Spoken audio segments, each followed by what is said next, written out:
Assalamualaikum warahmatullahi wabarakatuh. Saudaraku kaum muslimin dan muslimat, saudara sebangsa dan setanah air, dimanapun Anda ada dan berada. Berjumpa kembali dengan saya Abu Fikri dalam rangka kebaikan dan kebenaran untuk mempermudah langkah-langkah kita menuju jalan selamat, yaitu Allah dan Rasul-Nya. Saudaraku kaum muslimin dan muslimat, beberapa hari yang lalu saya sudah membuat sebuah video. Judulnya Stop Dialog Lintas Agama. Dalam video itu saya menitik beratkan agar kaum muslimin tidak berdebat dengan saudara kita dari kalangan agama lain selain berislam. Karena yang kita lihat itu adalah pertikaian, kericuhan yang bersifat penghinaan agama, pencercaan agama, bahkan menghitamkan agama, baik dari kita ataupun dari yang lain. Akhirnya timbullah rasa panas di hati, kesal di jiwa, dendam di diri. Maka saya artikan kejadian seperti ini termasuk hal yang berbahaya. Dia akan membawa kepada petaka di hari yang akan datang. Karena disadari atau tidak, ketersinggungan diri seseorang oleh karena orang lain, ketersinggungan diri sekelompok orang oleh kelompok orang lain, itu akan membawa dendam. Nah, dendam inilah yang kita hindarkan. Karena rasa dendam ini bisa merusak rasa persatuan dan kesatuan. Contohnya yang terjadi di Aceh di zaman Belanda dulu, di zaman penjajahan dulu. Nah, itu bisa kita lihat dari sisi yang ada, baik di organisasi pengajian yang kita miliki, di masyarakat, di kelompok ke perkelompok.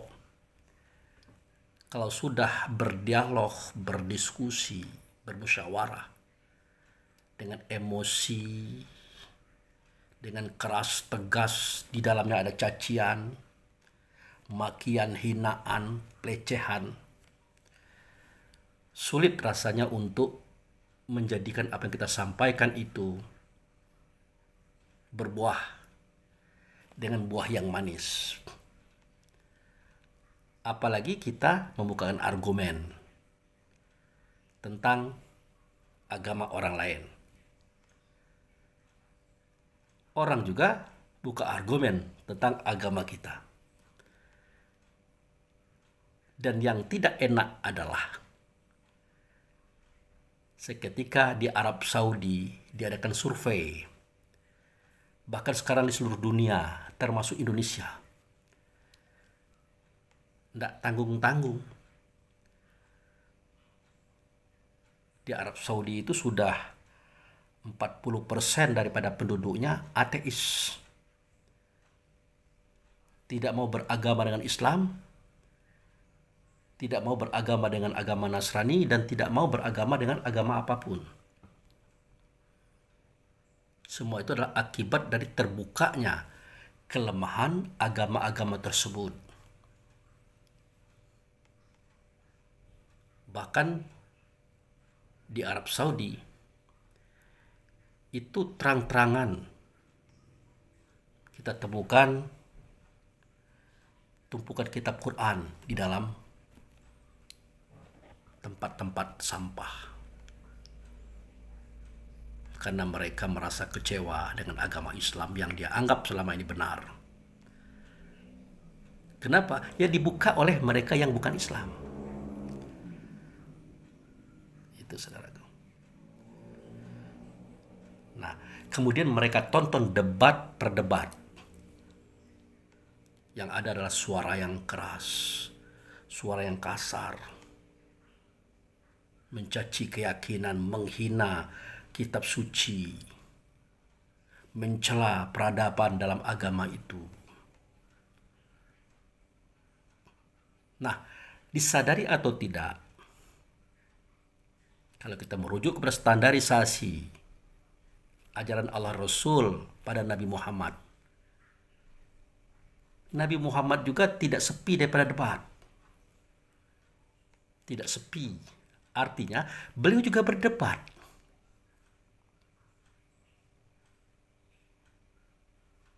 Nah, bagaimana Nabi Muhammad berdebat? Tidak ada beliau itu berkata dengan kata-kata yang kasar. Tidak ada. Tidak ada beliau itu mencaci maki keyakinan mereka tentang Tuhan, Rasul dan kitab. Tidak ada. Tapi adakah Nabi Muhammad menceritakan kelemahan, kekurangan, ya, atau manipulasi dalam agama itu oleh karena rahib-rahib mereka? Ada.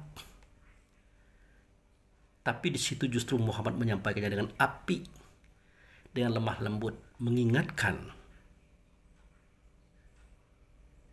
bahwa agama Anda, wahai ahli kitab, itu sudah banyak digonta-ganti oleh para rahib-rahib Anda, pastus-pastur Anda.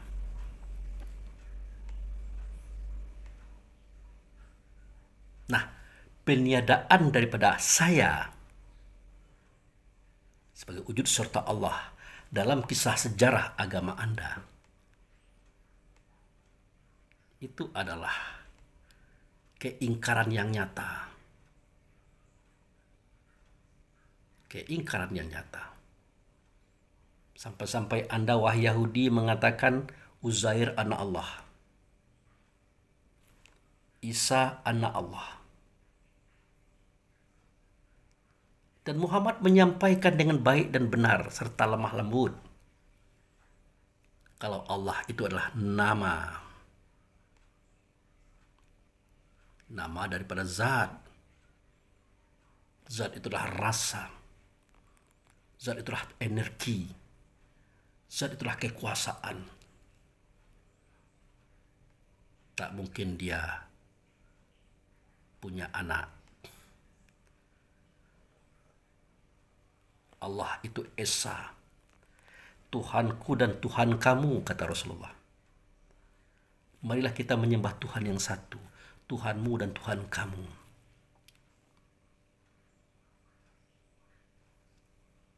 Artinya, marilah kita mentaati segala perintahnya, menjauhi semua larangannya, mencontoh perbuatan yang ia contohkan, pergi kalau disuruhnya, datang kalau dipanggilnya, diam kalau tidak ada ilmu daripada dia.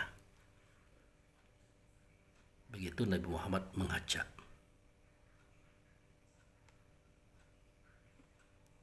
Itu diartikan dalam makna sembah. Nah, kemudian Nabi Muhammad menjelaskan, tapi dia tidak berkata terang-terangan sebagaimana kita berkata terang-terangan. Kalau kita takut mengatakan kalau Isa itu anak Allah, tidak. Tapi kalau Isa itu anak Tuhan, yes. Dan ini tidak mudah untuk kita katakan, saudaraku. Dan ini dijelaskan oleh Rasulullah di dalam dakwah-dakwahnya.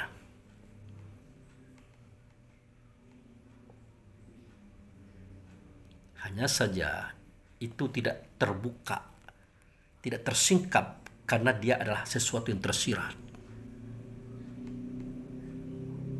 Bahkan dalam hadis pun tidak kita temukan kalau ada beliau mengatakan Isa itu adalah anak Tuhan. Tidak kita temukan. Tetapi dalam sejarah yang beliau sampaikan, seketika kita menelusuri hakikat daripada kebenaran, di tempat kita menelusuri, yang di situ beliau berjanji linuriyu min ayatina. Di tempat itu aku perlihatkan kepada mereka ayat-ayat kami. Datangilah tempat itu. Cari tempat itu. Lihat, dengar apa arti sebuah kebenaran. Di situ terjawab.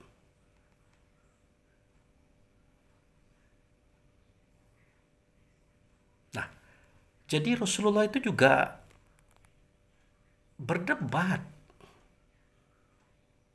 tetapi dengan suara yang lemah lembut, dengan kata yang baik, tidak menghina, tidak mencaci keyakinan orang. Karena Rasulullah tahu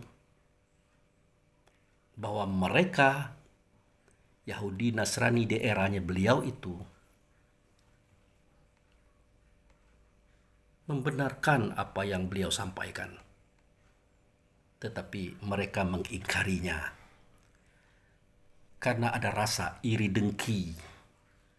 Munculnya Mesias Juru Selamat itu justru bukan dari kalangan Bani Israel,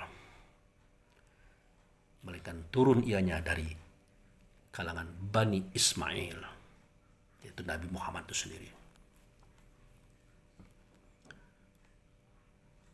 Nah, terhadap orang kafir ini, Rasulullah hanya mencoba untuk menyampaikan kebenaran. Mencoba untuk berdialog. Tapi tidak dalam artian berjibaku keras, bergerak kuat. Tidak.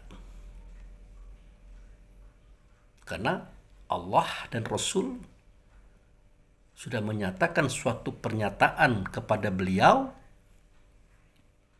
yang namanya orang kafir itu bukan orang bodoh, bukan orang tidak mengerti, tetapi ahli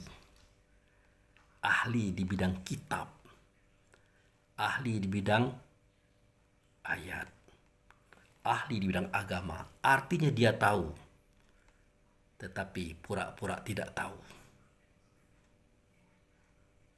Dia mengerti, tetapi dia menolak. Itu orang kafir.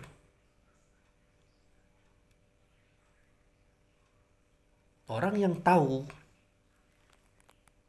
pura-pura tidak tahu. Orang mengerti, dia menolak. Itu bagaimana cara mengajak mereka kepada Allah dan Rasul. Makanya diingatkan oleh Allah dan Rasul, innal ladzina kafaru sawaun alaihim a'andartahum am lam tunzirhum la yu'minun. Orang kafir itu, orang yang mengingkari itu, orang yang sudah tahu pura-pura tidak tahu, orang yang mengerti kebenaran mengatakan sesuatu itu tidak benar. Itu diingatkan mereka itu atau tidak? Bagi mereka sama saja. Karena mereka itu bukan mencari kebenaran,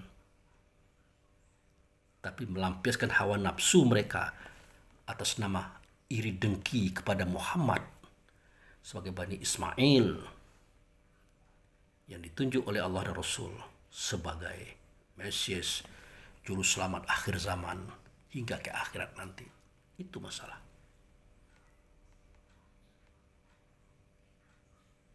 Dan jangan lupa, khatamallahu ala qulubihim wa ala absorihim isyawat walhum azabun azim. Mereka melakukan itu adalah karena hati mereka itu ditutup oleh Allah. Pendengaran batin mereka ditutup oleh Allah. Penglihatan batin mereka ditutup oleh Allah. Dan mereka tentu akan mendapatkan akibatnya berupa azab yang besar. Karena banyak kekeliruan yang mereka buat. Sudahlah mereka itu tahu, pura-pura tidak tahu, mengerti, pura-pura tidak mengerti, tapi mereka menolak juga. Akibatnya mereka diikuti oleh orang banyak. Maka semua kekeliruan dan kesalahan yang mereka ciptakan merambah dan merembet kepada orang banyak. Risikonya kembali kepada diri mereka. Mereka harus bertanggung jawab atas semua risiko itu.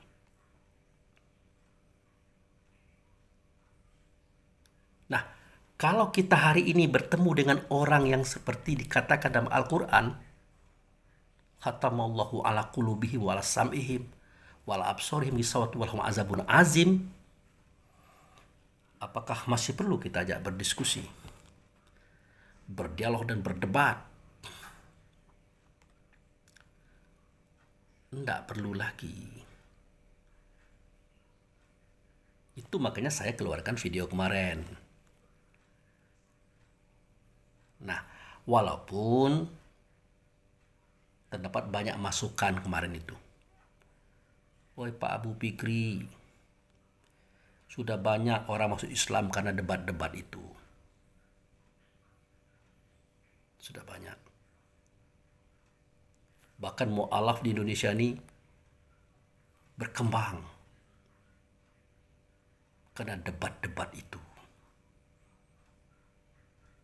Tanpa kita pikirkan lagi apa benar karena debat yang mencaci, menghina, menghitamkan ajaran agama lain. Tiba-tiba mereka senang, tiba-tiba mereka berubah agama dan masuk ke Islam. Apa benar begitu? Tidak. Tidak ada orang yang senang kalau dihinakan. Tidak ada orang yang senang kalau dicacikan, diremehkan, dilecehkan keyakinannya. Tidak ada. Yang adalah jengkel, kesal, marah, dendam. Jadi seketika saudara-saudaraku memberikan masukan kepada saya bahwa dengan debat-debat itu banyak orang masuk Islam,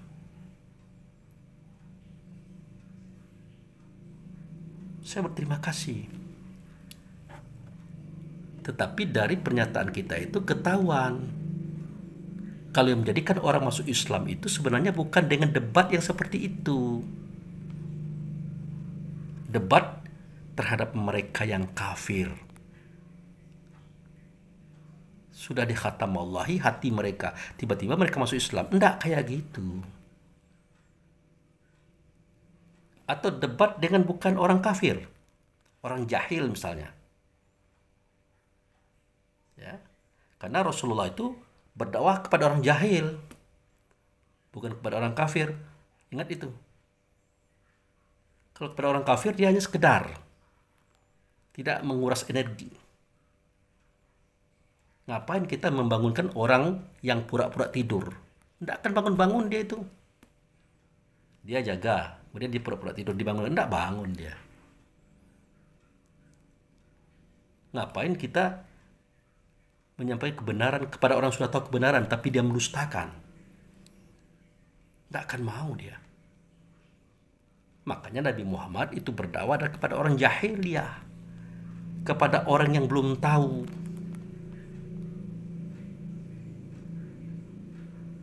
Makanya diperlukan kemampuan kita memahami ilmu hikmah dan mau'izah. Ya. Jadi Nabi Muhammad itu mempunyai metode. Beliau pertama kali dia membaca semua keyakinan orang. Dia menyebutkan semua keyakinan orang. Sekaligus menunjukkan di posisi mana kekeliruan-kekeliruan itu. Dengan baik dan benar, dengan piawai, tanpa harus marah-marah, emosi, mencaci maki. Bahkan beliau mengajarkan untuk kaum ini tidak mengejek, tidak mencerca keyakinan orang lain. Dia mengajak. Nah, itu kita temukan pada surat Al-An'am, surat 6 ayat 108. Apa bunyinya? Wala tasubbu allazi yad'una min dunillahi fayasubullaha adwan bi ghairil ilmi. Bahkan Muhammad mengajarkan dalam debat itu, dalam diskusi itu, apa kata beliau? Dan janganlah kamu memaki sembahan-sembahan yang mereka sembah selain Allah. Termasuk cara dan metode mereka. Jangan. Karena nanti mereka akan memaki Allah dengan melampaui batas tanpa ilmu. Tanpa ilmu itu artinya dengan hawa nafsu dunia syaitannya. Jangan, kata Rasul. Rasul itu maha guru loh. Nah, jadi debat-debat yang terjadi di YouTube itu yang saya perhatikan adalah debat-debat yang justru melanggar kata-kata Nabi yang mengatakan jangan menghina, mencaci, merendahkan keyakinan orang. Nah, disinilah saya katakan stop. Stop. Kenapa stop? Tidak akan membawa hasil. Tidak akan masuk Islam orang dengan cara itu. Kan itu inti video yang saya sampaikan itu. Nah, tiba-tiba saudaraku memberikan masukan. Saya ucapkan terima kasih banyak. Saudara katakan bahwa sudah banyak orang yang masuk Islam karena debat-debat itu. Makanya saya ulang lagi sedikit lah hari ini. Tidak ada orang yang masuk Islam itu, saudaraku. Kalau cara kita berdakwah itu dengan cara marah, emosi, mencaci maki keyakinan mereka. Tidak.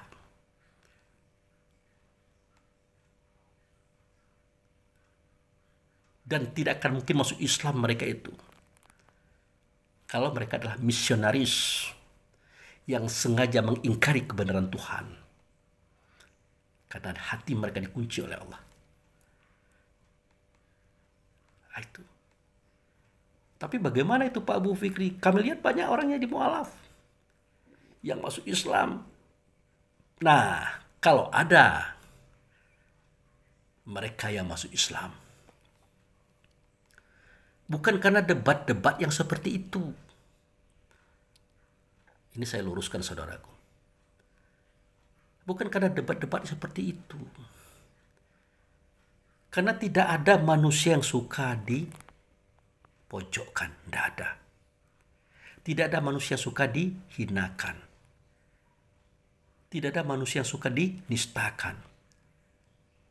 Tidak ada manusia yang suka diinjak-injak martabat diri dan keyakinan. Tidak ada. Artinya tidak mungkin karena itu mereka masuk Islam. Tidak mungkin karena debat seperti itu mereka masuk Islam. Nah, itulah inti video yang kemarin. Maka saya katakan stop debat lintas agama. Kalau debatnya seperti itu. Makanya masukan saudaraku itu saya terima. Saya juga terima kasih. Sehingga menerbitkan hati saya untuk mengeluarkan video hari ini. Menjelaskan bahwa debat-debat yang menjadikan orang itu kembali ia kepada Allah dan Rasul di dalam Islam bukan debat yang seperti itu. Ya, debat yang marah-marahan, mencaci maki, mencerca keyakinan orang. Bahkan satu kalimah yang disebutkan oleh salah seorang ustadz kondang kita. Tuh, di balik salib itu ada jinnya itu. Dan itu tidak emosi, tidak marah. Bahkan guyon. Itu sudah menyinggung perasaan hati mereka yang berkeyakinan dengan agama tersebut. Coba lihat di YouTube itu, ada. Beliau yang kondang ini mengatakan, tuh, di balik salib itu ada jinnya itu.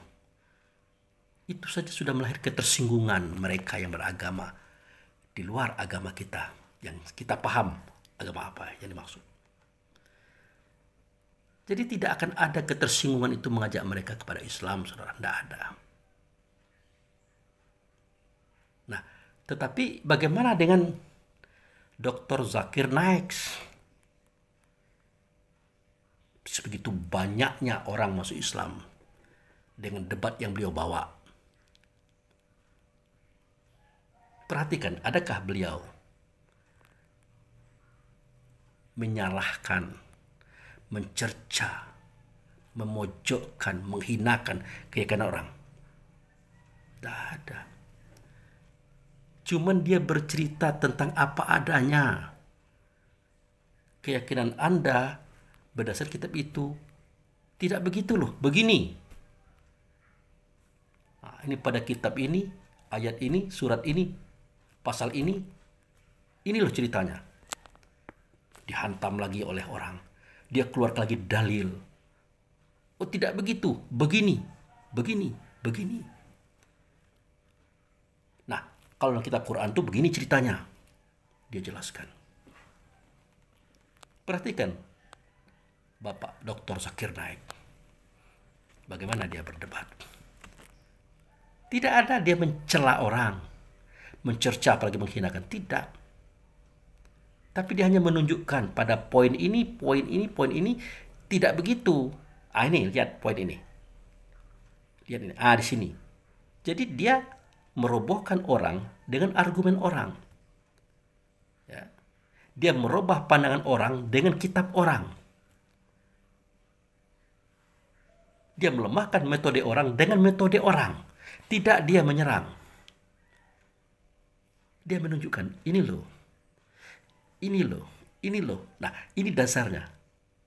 Pada kitab Anda ini, bukan begini. Ini awalnya. Dengan bahasa yang tenang dan santai, tanpa marah, tanpa emosi. Sehingga banyak orang masuk Islam. Debat yang seperti itu. Bahkan di Indonesia, siapa yang tidak kenal dengan Deddy Corbuzier? Kenal kita. Beliau orang terkenal, beliau artis. Beliau adalah pesulap yang ulung. Beliau punya podcast. Agamanya apa tadi? Agama beliau adalah Nasrani. Tapi dia bisa jadi mu'alaf, masuk Islam, karena bertemu Gus Miftah.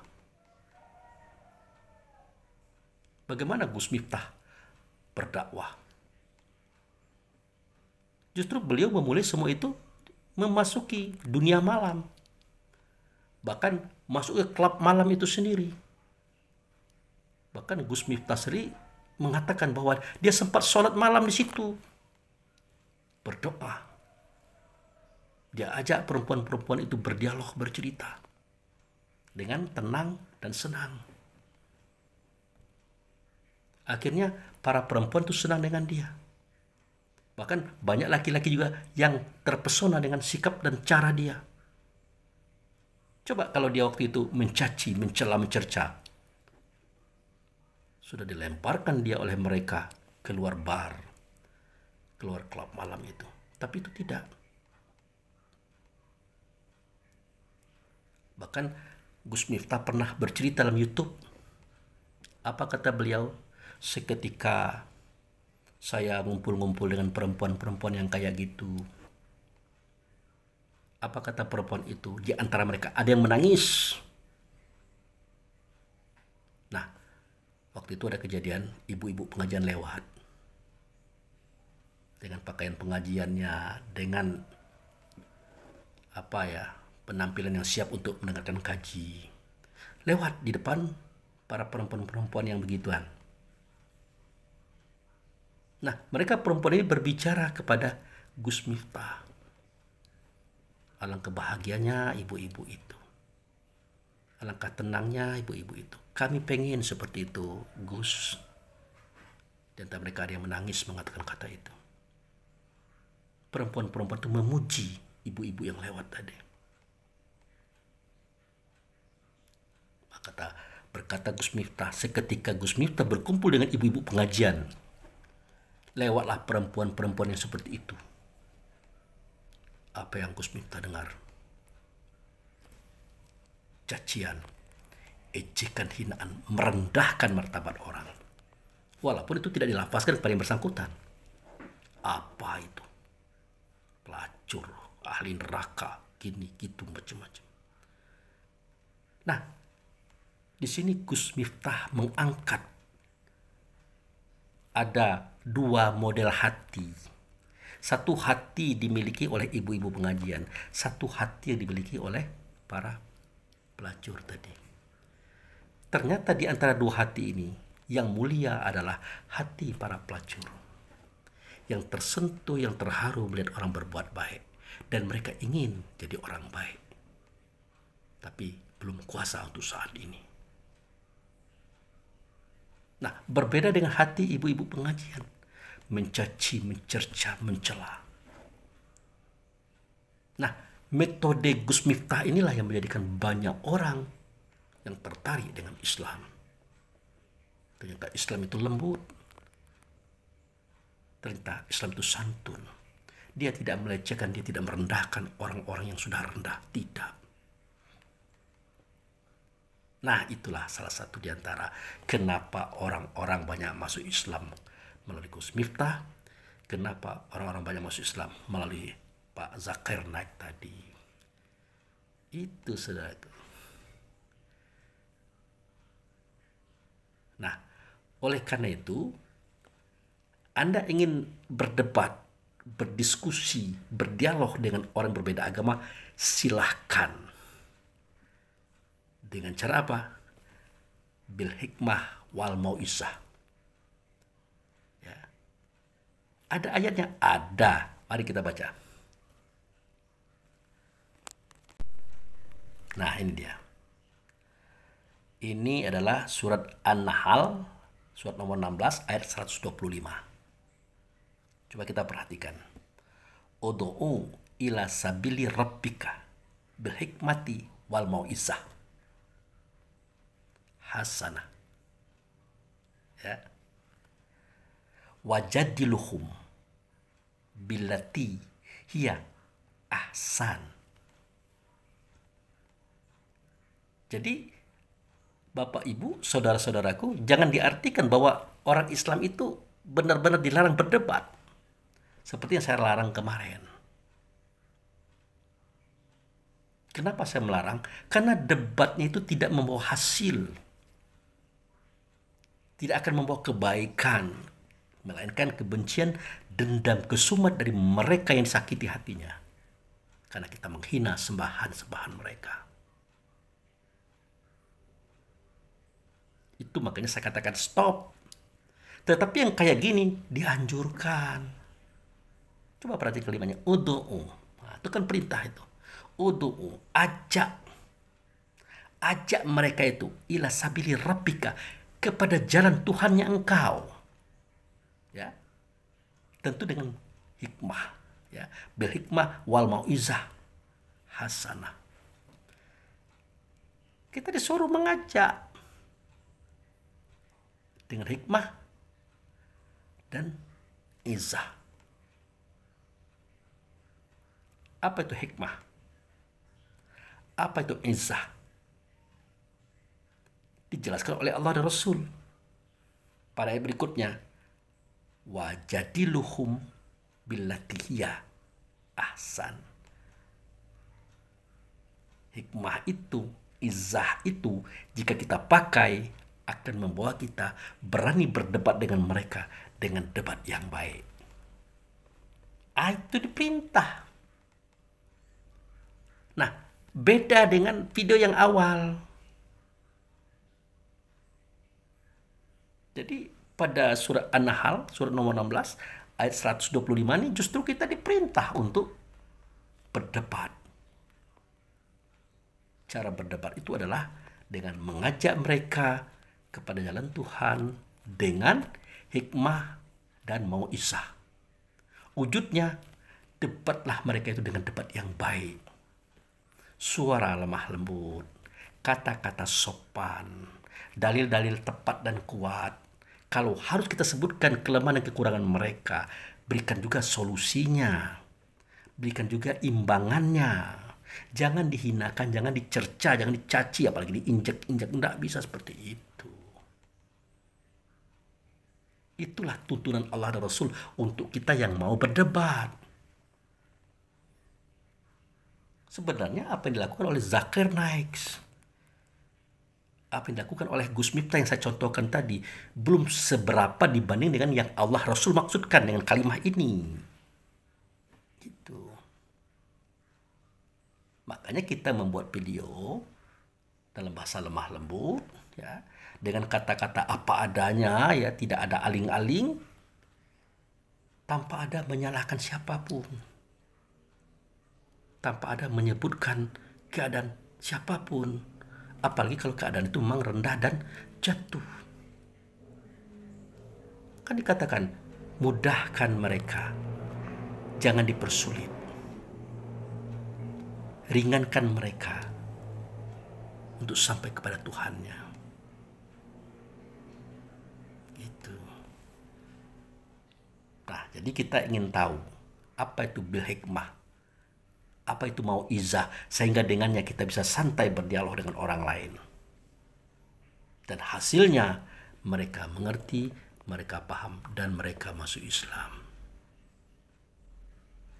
Nah, kita akan jelaskan apa itu hikmah, apa itu mau'izah, sehingga menjadikan kita bisa berdialog dengan lemah lembut, sopan, beradab, serta beretika, bahkan berakhlak. Ya. Nah, kita mulai daripada pengetahuan tentang apa itu hikmah dan apa itu izah, sehingga kita bisa tenang, santai berdialog dengan orang lain yang berbeda dengan kita. Oke, mari kita mulai dengan ayat berikut ini.